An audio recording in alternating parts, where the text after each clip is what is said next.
గోవా, న్యూఢిల్లీ, బాంబే ఇలాంటి చోట్లకు ఫంక్షన్స్కి వెళ్తేనండి తెలుగు వాళ్ళ గుర్తింపు లేదు.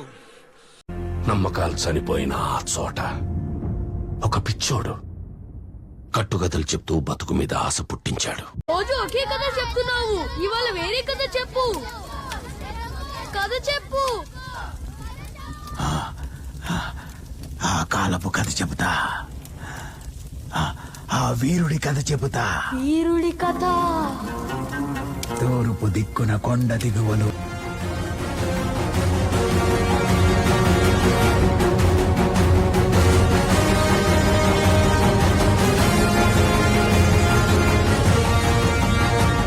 నా కొడుకు వస్తాను, నా మేఘాలు ఏ చెట్టు మీదకి ఏడ్చుకు వస్తాను.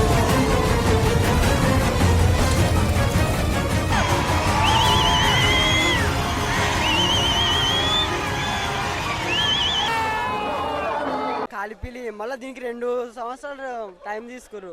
వేస్ట్ అన్న, స్టోరీ లేదు, ఏం లేదు సినిమాలో. ఏం లేదు భయ్ సినిమా అసలు. ఒక్క సీన్ కూడా ఇది చెప్దాము అన్న సీన్ ఒక్కటి లేదు సినిమా అసలు వరస్ట్ అన్న. గ్రాఫిక్స్ అయితే సినిమా అయ్యే కొద్దీ ఎప్పుడైపోతుందో అనిపించింది. అంటే మీ హీరో ఓడిపోయాడా? ఓడిపోయాడు. ఇప్పుడేం చేస్తాడు మీ hero? Will he give up? ఊరికే చరిత్రని సృష్టించలేము, అలాని చరిత్రని ప్లాన్ చేసి బ్లూ ప్రింట్ తీయలేము.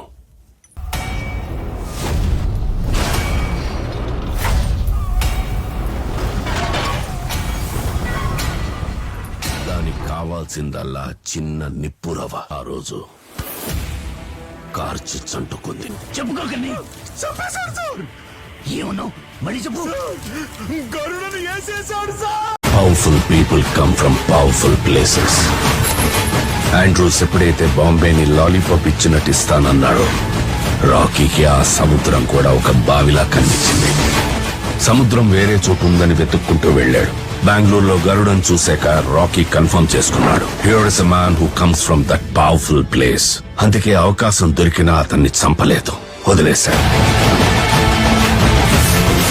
కేజీఎఫ్ ని ఏలడానికి ఒక సైన్యం కావాల్సి వచ్చింది. అందుకే రాకీ గరుడని అందరి ముందు చంపేశాడు.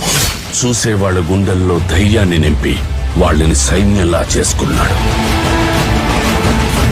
400 మంది గన్స్ తో ఉండి వానరం ఆజ్ఞాపిస్తే చంపడానికి సిద్ధంగా ఉన్నారు. 20,000 మంది జనం వాళ్ళ గుండెల్లో ధైర్యాన్ని నింపిన రాకీ కోసం సావడానికి సిద్ధంగా ఉన్నారు.